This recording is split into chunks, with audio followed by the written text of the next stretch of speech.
Hello everybody, welcome to the SBOC Virtual Clinic. This clinic is going to be a brief overview of the mechanic positions where we have to be on the court pre-game and basically what we'll do when we pull a foul. When we come to the gym, most times we like you to be there 20 to 30 minutes prior to game time. At that point, you can meet your partner and go through a pregame. Some people want to know what a pregame is. Basically, you go through your positioning on the floor through different scenarios throughout the game. And also talk about previous rule changes we've had, things that may have happened in previous games, so that you and your partner are not caught off guard by any situation. So you discuss what will happen. Look at the last 2 minutes of the game because that becomes an intense moment for the teams and how to handle those situations. After you've done your pregame, then you want to head out to the court 15 minutes prior. Once you and your partner have had a good pregame in the locker room, you come out to the floor and you should stand just on the floor with your partner and you on each side of center. At that point, you want to observe the teams that are warming up. Remember, at this point of the year, we are hired by the SHSA to govern their rules, so we want to make sure that we take care of all cautionary measures, whether there's jewelry on that has to be removed, things that are inappropriate, make sure that if they've got splints, they're covered up properly, and also check out the gym floor playing area.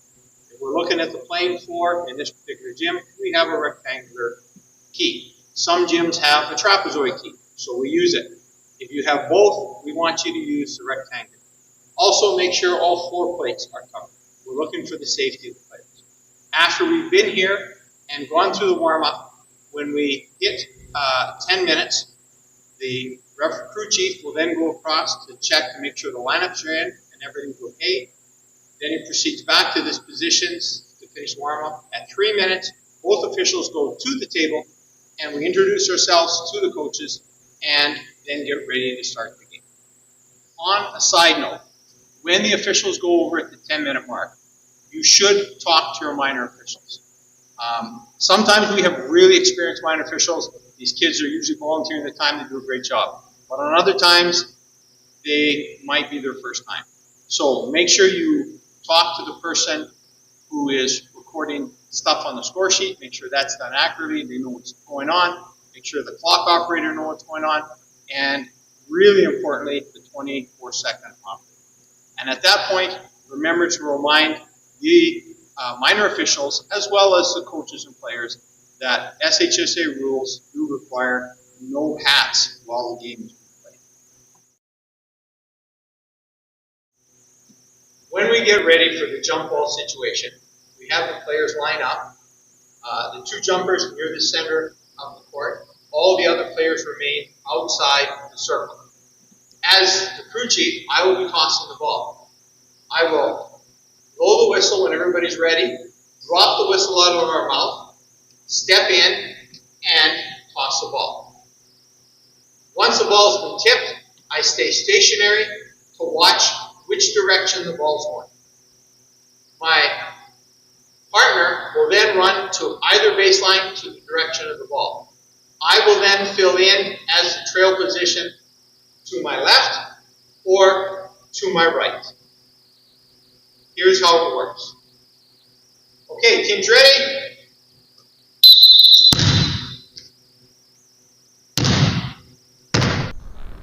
At the beginning of the game for the jump ball, the R2's responsibility are to be standing near the sideline by the scorer's table. Once the crew chief has everybody ready to go, you make sure your minor officials are all ready. You give him a thumbs up. You raise your hand. As the ball is being tossed, your responsibilities are to blow it down if it's way off line. If it's a good toss and it goes up in the center, as soon as it's touched, we chop in time and we proceed in the direction of the ball. Example. Scorers and timers ready?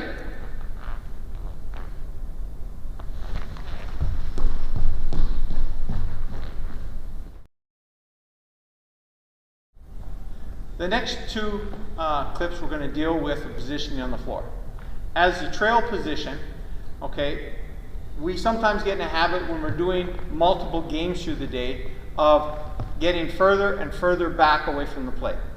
The general guideline is to be approximately 2 meters in from the sideline and 1 meter high from the three-point line. That's our general starting point. Doesn't mean you have to stay there. If we're doing an elementary game, you might want to be in a lot tighter. You're doing a senior boys game with a lot of three-point shooters, you might have to take a step out. But when you're in that position, you're here at a 45 to your partner to have the biggest field of vision in front of us. As the ball is moved in your area, turn, take a couple athletic steps, and square up to the play again. Come back and follow the play. And move yourself around to get the best angle and look at the spaces. You need to see the spaces and to see who created the contact. We cannot penalize the defense all the time. Did the defense have proper position and the offense run into the defense? Or did the defense have a lane, or the offense have a lane and the defense came into his position? So as a trail position, that's what we're looking for. And we have to move on the trail. We don't just stand there until the play goes the other way. Okay, so this is how it's going to look as the play's going on.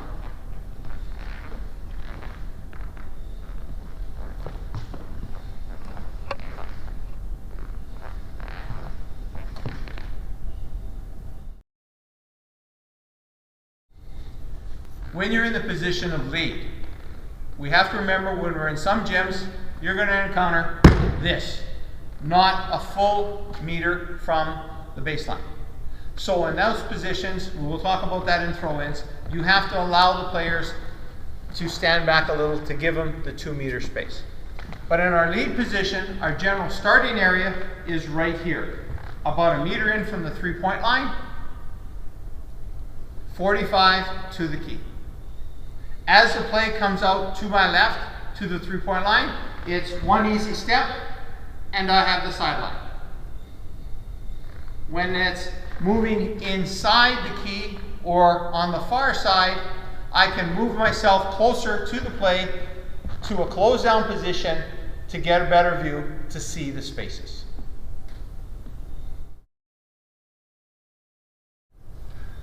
When we're looking at line calls, this is something that when I've done numerous clinics before that we run into, or even when I'm evaluating officials, people get mixed up on what lines to call. As the trail position, where I am, I'm responsible to the line closest to me and the far baseline. Those are my line calls. Okay? Even if the ball goes out on the far side of the court, that is going to be the lead's position. If I move myself to the lead position, my responsibility will be the line, baseline that I'm on, and the line closest to me as the out of bounds, because in this case my trail official is on the opposite side. So I have the full length line all the way to the other baseline, and I have this baseline. Those are my two lines, because that's the corner I'm in. On all throw-ins that go in on the offensive end as a lead official, and again throughout the whole court, lead or trail, it's always a bounce pass. We go to the closest point of where the ball went out of bounds. So if the ball goes out of bounds underneath the basket, it's either on the left side or the right side. If it's on the right, then we have to switch positions.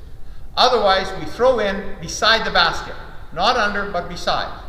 We tell the player to hold a position, take a step or two back, and bounce. We always keep the ball, myself, the ball, and the player in that order throughout the course. We box in all the players. We continue as we move out. The only exception is if the ball has to be thrown in outside the three-point line. At that place, at that position, we have a player outside the three-point line, and I will be inside the player. At that point, same thing. tweet my whistle, bounce the ball. I'm also responsible for throw-ins on the sideline as high as the free throw line. Once it gets higher than the free throw line, the trail must administer it, and we switch positions. All I do is I stand here in the baseline, I do not tweet my whistle because it's a sideline throw-in, and I bounce the ball. So, in the last 2 minutes, remember, we need a warning signal all around the court, no matter where it is. The reason for that is, if you give the warning signal, a person breaks the play and it's a technical foul. Okay? So in the last 2 minutes, this is what it would look like. Okay, hold your position right there. Thank you. You check your partner, you're ready to go.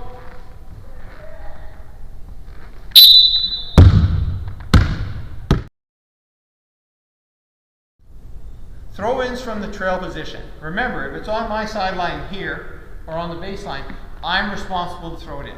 Again, have the position player hold their position, stand back a couple meters, and bounce past the ball. Remember, if it's above the foul line extended, I have to administer it. If it's below the foul line on the sideline, I blow the play out of bounds, but the lead will come over administered, and we will switch positions.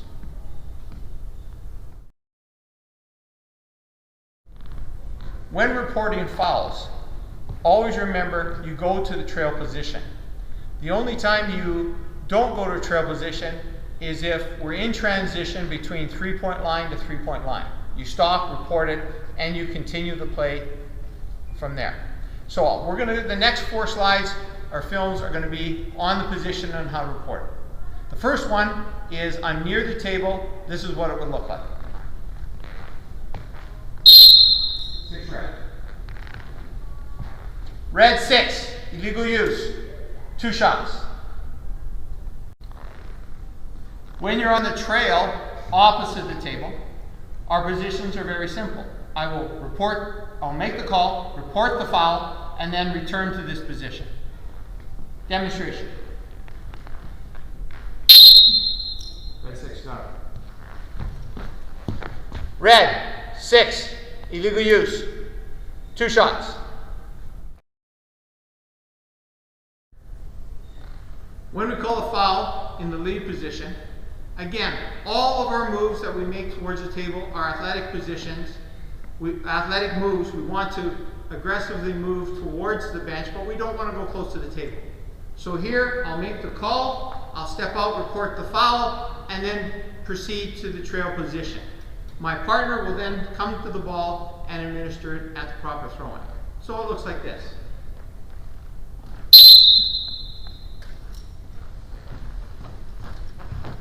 Red 6, illegal use, 2 shots.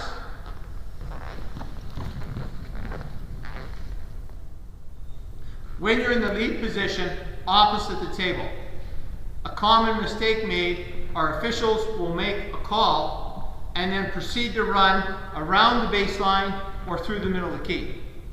We want you to stay away from the center of the key and go around, and then you'll be in your trail position to fill it in. Okay, so remember, do not run through the key, do not run around the baseline to report the foul, always report it on the floor side. Looks like this. Foul, 6.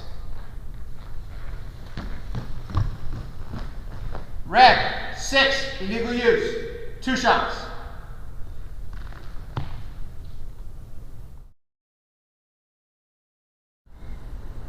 Timeout situations happen in the game. There's 2 scenarios. The first one we're going to talk about is the first 38 minutes of the game. When a coach calls a timeout, the ball is placed at the location through the court of the throw-in. You and your partner get together immediately, whether it be center, foul line, or other foul line. I personally like the center because then we're at equidistance to both coaches in case there's any questions or concerns. Briefly talk about what has happened, what you've seen, the flow of the game. Are we in the game? Are we not in the game? One official might have called 6 fouls, the other one's called none. So we want to make sure that we're both on the same page. That's a good time to take a breather and slow the tempo down in our mind so we can get in a good flow with the players. When we get about 20 seconds left in the timeout, We each will separate to a particular bench.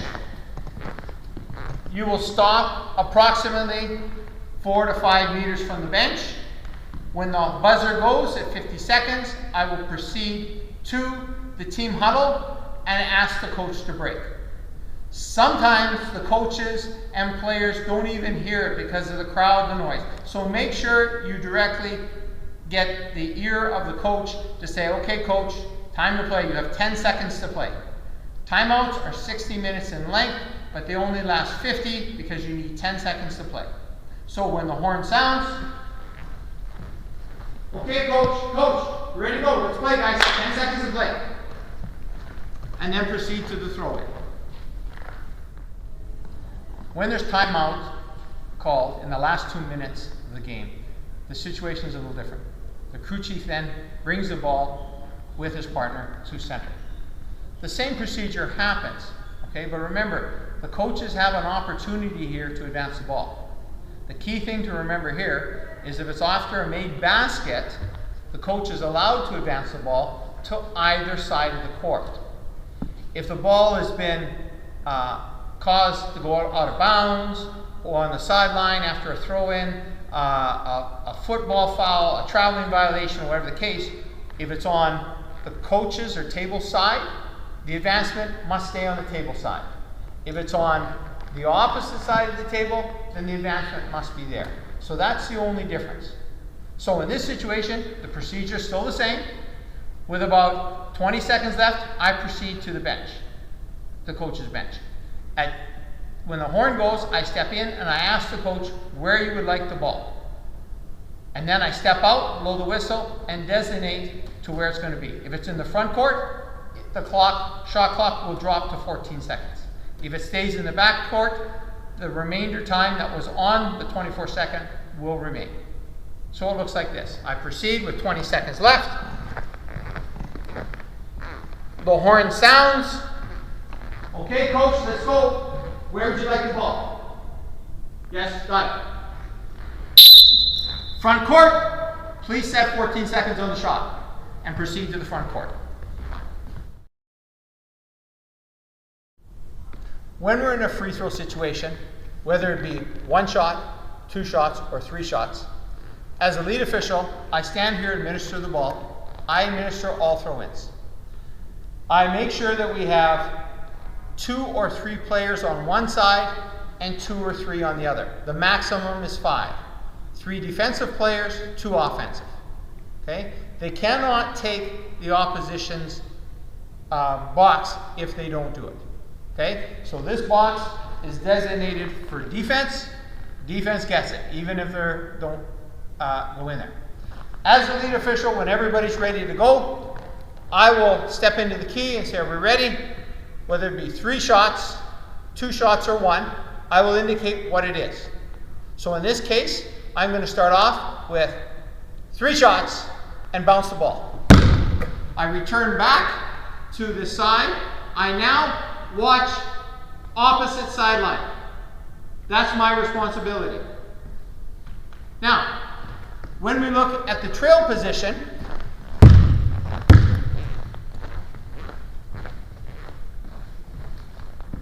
the trail stands outside the 3-point line on the foul line, so you make sure he watches the free throw shooter. Their responsibility is the free throw shooter does not enter before it hits the rim. All the players on the sideline and on the 2 sidelines can go once it's on the release. So my responsibility is the opposite side players, the free throw shooter, and anybody outside the 3-point line, foul line extended. The shooter and anybody outside this area can only go in once it's hit the rim. We always have these sneaky little guards that as soon as it's released come running in and end up getting a rebound. So we got to watch that. That's where that one is really happening. When the lead administers a call of 3 fouls, you would indicate as the trail, 3 shots. As soon as he bounces the ball to the shooter, you're allowed to drop your hands. When we have indicated 3 shots, 2 shots, or 1, we always indicate 3, 2, or 1. At that point, once the ball is bounced to the shooter, I then can drop my hand. So if it's 3 shots, the ball's bounced, I can drop it. The lead official says 2 shots, I can indicate 2. Once he bounces the ball to the shooter, I can drop it. Once he says 1 shot, I indicate that, I can drop it, but then we chop in time once it's touched by a player.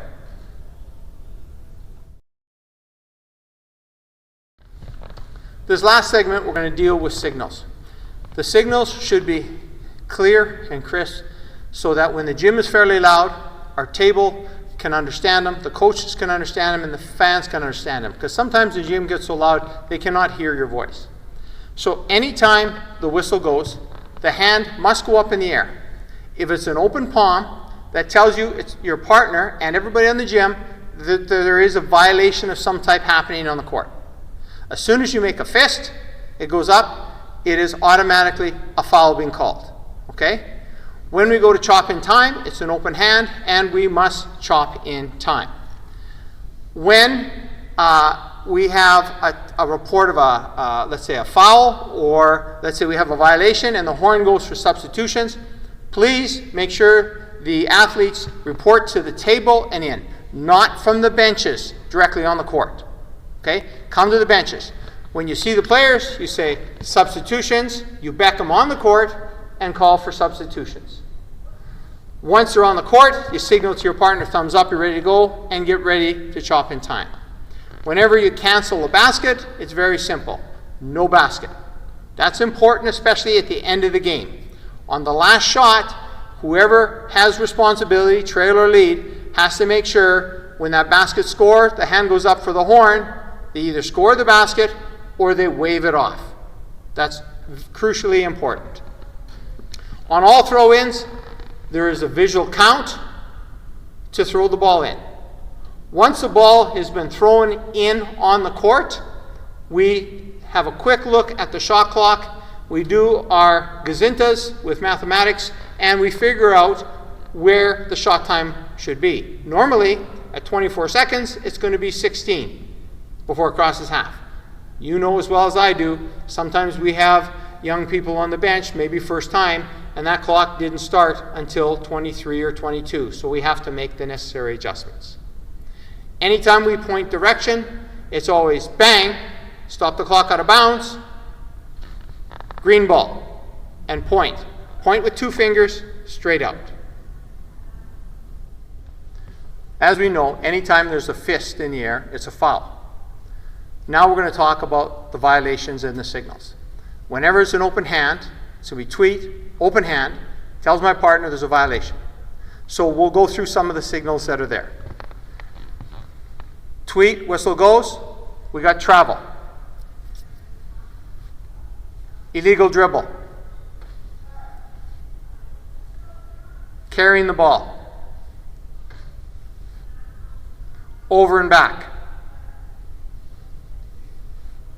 3 seconds. 5 seconds. 8 seconds. Shot clock violation. And the other one that we'll commonly see is when the ball goes out of bounds, tweet or whistle, blue ball.